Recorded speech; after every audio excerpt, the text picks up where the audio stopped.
Hello, Broadway and Boise season ticket holders. I'm Laura Kendall, Executive Director of the Morrison Center, and I wish I was greeting you all in our lobby right now. But I do want to thank you for joining us as we talk about our favorite subject, Broadway. So, if you've recently seen in the email, our season has shifted dates. We now begin the season with Anastasia on June 25th, and the good news is Hamilton will be coming this summer.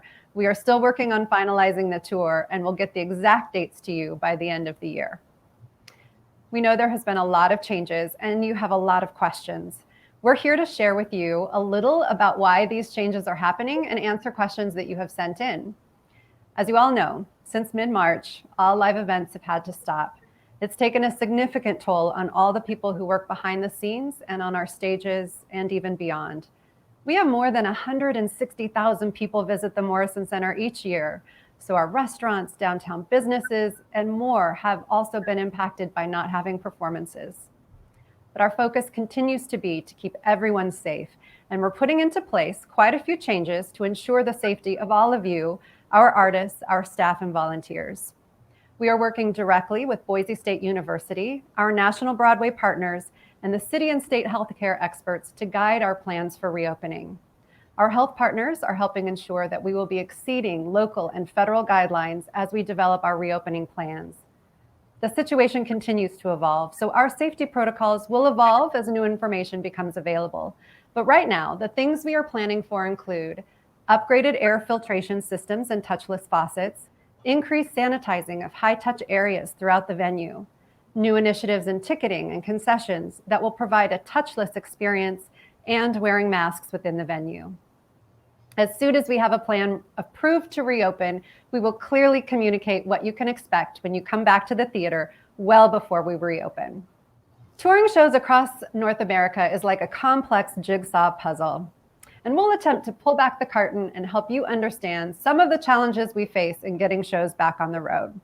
So I'm honored to introduce our partner, Susie Kreischa, President of Broadway Across America. Susie, thank you for joining us. It's so good to see you. Hi, Laura. It's great to be with you as well. And I would just like to start by also thanking all of our season ticket holders for sticking with us. We are so grateful for your loyalty and support. And we have been working really hard with you and your team to bring live theater back to the Morrison Center. A large part of that process has been the constant communication with the producers and show representatives for all of the upcoming touring shows. Look, I know that everyone has a lot of questions. So we have asked two colleagues who are in the middle of this whole process to record some thoughts for us to share with you. Up first is Sue Frost. She's the Tony Award-winning producer of Come From Away and Memphis the Musical. Sue will share some behind-the-scenes information on what it takes to produce a Broadway show. Hi, I'm Sue Frost, and I'm the producer of the musical Come From Away. I'm here to tell you a little bit about the challenges we producers are facing as we look toward bringing our shows back to the road. The most important thing for us right now is, of course, health and safety of our company and of the audience. To talk a little bit about the challenges we have keeping our company safe, my show, Come From Away, is a relatively small show, which means we travel with about 60 people. And that means we have to think about their safety as we move from city to city, whether we're on an airplane or whether we're on a bus. We have to think about moving in and out of hotels. What are those hotels like? Do they have safety protocols? Are they cleaned regularly? We're working with the unions who are very concerned about their members and making sure that when they come back, they're in a safe environment. And then when we're at the theater, we're backstage together, we're in dressing rooms together, we're interacting with your local crews. Some of our orchestras are interacting with local musicians in a crowded orchestra pit. How do we protect everyone? So all of those things are things that we think about and we're working on and trying to develop a plan so that when we do come back, we can stay back and we can keep everybody performing.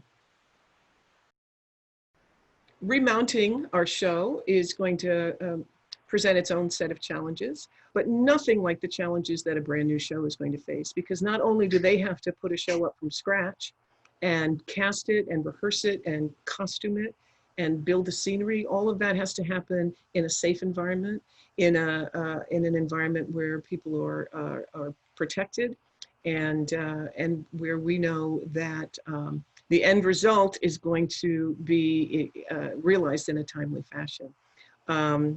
It's a lot to think about, but think about all of these tours as their own worlds, and they travel around from place to place with truckloads of scenery and costumes and props, and all of the actors and stage managers and company managers and band and crew, and all of those little pieces that have to go back together again. And we have to know that the scenery's running smoothly, the costumes still fit, and the lights and the sound equipment are still working. One of the reasons it's going to take us a while to come back is we need to come back to full houses.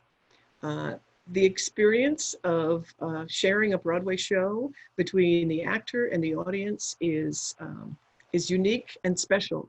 And socially distanced audiences are not going to create anywhere near the same feeling that a house full of people laughing, crying, clapping does. It is also not possible for us to make this work financially. We need to know that we can accommodate all of the subscribers in the week that we're in town. We need to know that we can meet our financial model, and what it takes for us to travel from town to town, what it takes for us to present the show. That financial model requires full houses. But mostly it is that relationship between our actors, between our performers, and you, and the energy that that you both feed off of creates that unique experience, which is a Broadway show. But we're going to get there. Don't you worry, we're going to get there. Sue mentions that the show travels city to city. That means that the cast and crew travel by bus or plane, and the sets, the costumes, and props all travel in tractor trailers. So depending on the size of the show, a producer needs 30 to 40 weeks of 8 performances per week in order to just break even on the cost to mount and tour the show. Those weeks need to be contiguous, and the tour needs to move across the country in a manner that makes sense geographically. As you said earlier, Laura, routing a tour across the country is like a big jigsaw puzzle, and that process is typically done 18 to 24 months in advance. The entire industry has been working tirelessly to reroute the 40 Broadway shows that tour across the US and Canada in a typical year. Here to tell us a little bit more about how tours cross the country is Meredith Blair, president of the booking group. Hi, my name is Meredith Blair. I'm the president of the booking group, and I represent the national tours of Hamilton, Dear Evan Hansen, Come From Away, Mean Girls, the Book of Mormon, To Kill a Mockingbird, and many others. And I'm here to talk to you about the process of booking a tour. So to start with the basics, in order to get a show from point A to point B, you have to determine the size of the show, which determines how quickly you can travel. One of our objectives is to open in a given city on a Tuesday and close on a Sunday. Needless to say, some markets are closer to each other than others. Shows travel anywhere from a 3 to a 4 truck show to 25 to 30 trucks. Those are the big blockbusters. Generally speaking, most touring shows travel in anywhere from 5 to 8 trucks. The challenges of routing a tour are the availability of the venues. So if I'm starting in Buffalo, the next logical thing would be to go to Rochester or to go to Cleveland, but the venue that I need to go to next may not be available because they've got another show then, or the symphony is in the venue then, or there's a graduation, or there's any number of things or other commitments that the venue may have that don't make it available. So one of the challenges now in the current climate in booking a contiguous tour is that we don't necessarily have any consistency in what states are open when. So if I'm trying to get a show across the country, I need to know that I can get from Ohio to Iowa, and that the states in between are open for business. But that's one of the many challenges that we're all trying to face in many different walks of life, not just in the theater business. The process has changed a little bit for us. No, it's changed a great deal for us over the past several months, having to deal with the shutdowns across the nation. So we are actively trying to put the pieces of the puzzle back together multiple times as the landscape keeps changing and as the timing keeps changing and as we continue, unfortunately, to live in a world where we don't have all the answers yet. So we're dealing with that reality, and we're booking and we're rebooking, and we will continue to rebook until we can get these shows back on the road and back to your cities. That's the goal. Thanks, Susie, Sue, and Meredith. Hopefully this has been helpful to understand all the challenges we face getting Broadway back in our communities. Well, I want to make sure Susie and I have a chance to answer as many of your questions as we can. So I have them right here. We gathered these over the weekend. And so I'm going to just dive in. We have 5 or 6 questions to answer. And certainly if you have more questions or things come up for you, please reach out to our box office staff by phone or email, and they're happy to answer any questions you have. Okay, so many of you asked about social distancing. Will you open at 25% capacity and reconfigure seating? That's a super good question. Thank you. I'll go ahead and answer that one, Susie. We've definitely looked at all the different scenarios that we could to reopen. And there might be one that might be possible with a smaller audience for local performances, something with the Boise Philharmonic or the Ballet Idaho or something along those lines where we can do some social distancing in the theater. But for Broadway, that just won't work. As you heard, it's really important to have a chance for all of our subscribers to get to see it, and social distancing isn't possible. Plus, for the actors on stage, they really want to get all of that energy from you and from a full house. Susie, would you add anything to that?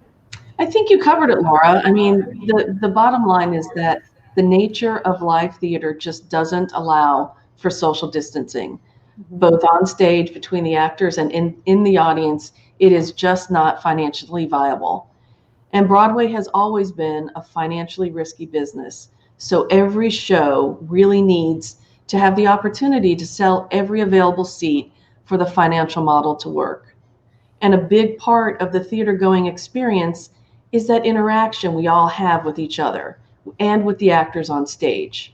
And that energy just isn't the same when you're spread out. I guess we'll just have to be patient. All right, here's the next question, Susie. If we don't feel comfortable returning this season, but we've been subscribers for a long time and don't want to lose our seats, will you allow us to hold on to locations? This is a common question that we get, Laura, and we understand, and that's why we're doing everything with you and your team that we can to keep everyone as safe as possible. Our suggestion is to just be patient right now. Hold on to your seats, and then make that determination based on the circumstances when we are able to reopen. And when we do reopen, if you are still uncomfortable, we'll be more than willing to work with you and help you manage your subscription. But I want to stress one thing, and I cannot tell you how important it is that you know that if we need to cancel any performance at any time for any reason, the value of your ticket is safe. That's great, Susie. Absolutely. And if there's any questions or thoughts that you have, you can definitely reach out to our team here at the Morrison Center to answer any questions. But I think that's a great plan. Just kind of hold on and see where we are. Okay, here's our next question. So if the pandemic is still upon us in 2021, will the shows go on as scheduled? Will masks be required? It's a really good question. None of us know when this is all going to end. So what we're doing right now is making sure we're taking all of the steps that we can to be ready to reopen. And if the pandemic is still with us and we are able to open, know that we are taking your safety into consideration. It's our top priority. And so we will have protocols in place to make sure you are safe. So masks could be required. That might be something that comes along with the protocols when we reopen. Okay, we have one other question here. If COVID numbers dramatically decrease, is there a possibility that the Broadway start date will be pushed up? Susie, I'll let you take that question. It's another really good question, Laura, but unfortunately, it is unlikely. All of the stars would really have to align. And as I mentioned earlier, it typically takes a year and a half to 2 years to route a show. And we're already working on an accelerated timeline to bring shows back. There's so many elements involved in presenting a show, and those elements are woven into the routing across the entire country. So it would be difficult to unravel one part to start earlier in another city. Yeah, I think that's true. It's disappointing. We wish we could all start earlier, but I think that makes a lot of sense. We'll just have to stay patient. All right, and our final question, what else can we do to accelerate the opening of the Morrison Center? I really love this question because we are all eager to get back to live performance and welcoming everyone back into our theaters. And one of the things that you can do is to ensure that you're doing all of the safety suggestions by the CDC and the city, and making sure you're doing all of those things. And then I would say, make sure you're supporting the local arts organizations, our Philharmonic, Ballet Idaho, the Opera. They are our resident companies here at the Morrison Center. And so when we reopen, we want to be able to welcome them back with us too. So their support, your support of them would be crucial at this time. All right, I think that is our questions. Susie, I want to thank you so much for joining us. Thank you, Laura. It was a real pleasure to be here, and I'm looking forward to seeing you in person when Broadway's back. Oh, me too. Have a great one, Susie. Thank you. I also want to thank the wonderful Morrison Center team for connecting us all today. We all want to open as soon as we can. We miss the experience of seeing a live show with you, and all the people that depend on Broadway to make a living need to get back to work. From the actors and musicians to the stagehands, volunteer ushers, our box office staff, we all want to get back to work. But we have to wait until we can present live theater in a manner that keeps the safety of our audience, cast, crew, and staff as our top priority. What we do know is we will return. And although it may take some time, we will again present these wonderful productions that we've had to postpone. So we're asking all of you to be patient as we work to confirm all these details. We know the Morrison Center is a special place for all of you. This could be where you saw your first Broadway show or your 50th. You have brought friends and loved ones here to share a special memory. And I can hardly wait to hear the overture start and the lights go down in the audience and get lost in a story again. Won't that be fantastic? Until that time, we have a very special gift for you. So we are presenting Broadway stars in a live theatrical experience beamed into your living room from New York City in a new series called Women of Broadway, live from the West Side. Our first virtual concert is October 24th with the formidable Patti LuPone. This virtual concert is only available to participating venues and the only one in Idaho, streaming live from New York City to your television, computer, or phone. This first concert with Patti LuPone is our gift to you. It will be free to all of our season ticket holders who have stuck with us. Thank you so much. We deeply appreciate each and every one of you for your kindness, the encouraging notes you have left us, and your willingness to be flexible as we get back up and running. So until we see you in person, please be well and safe. Support the local arts community, and thank you for being with us.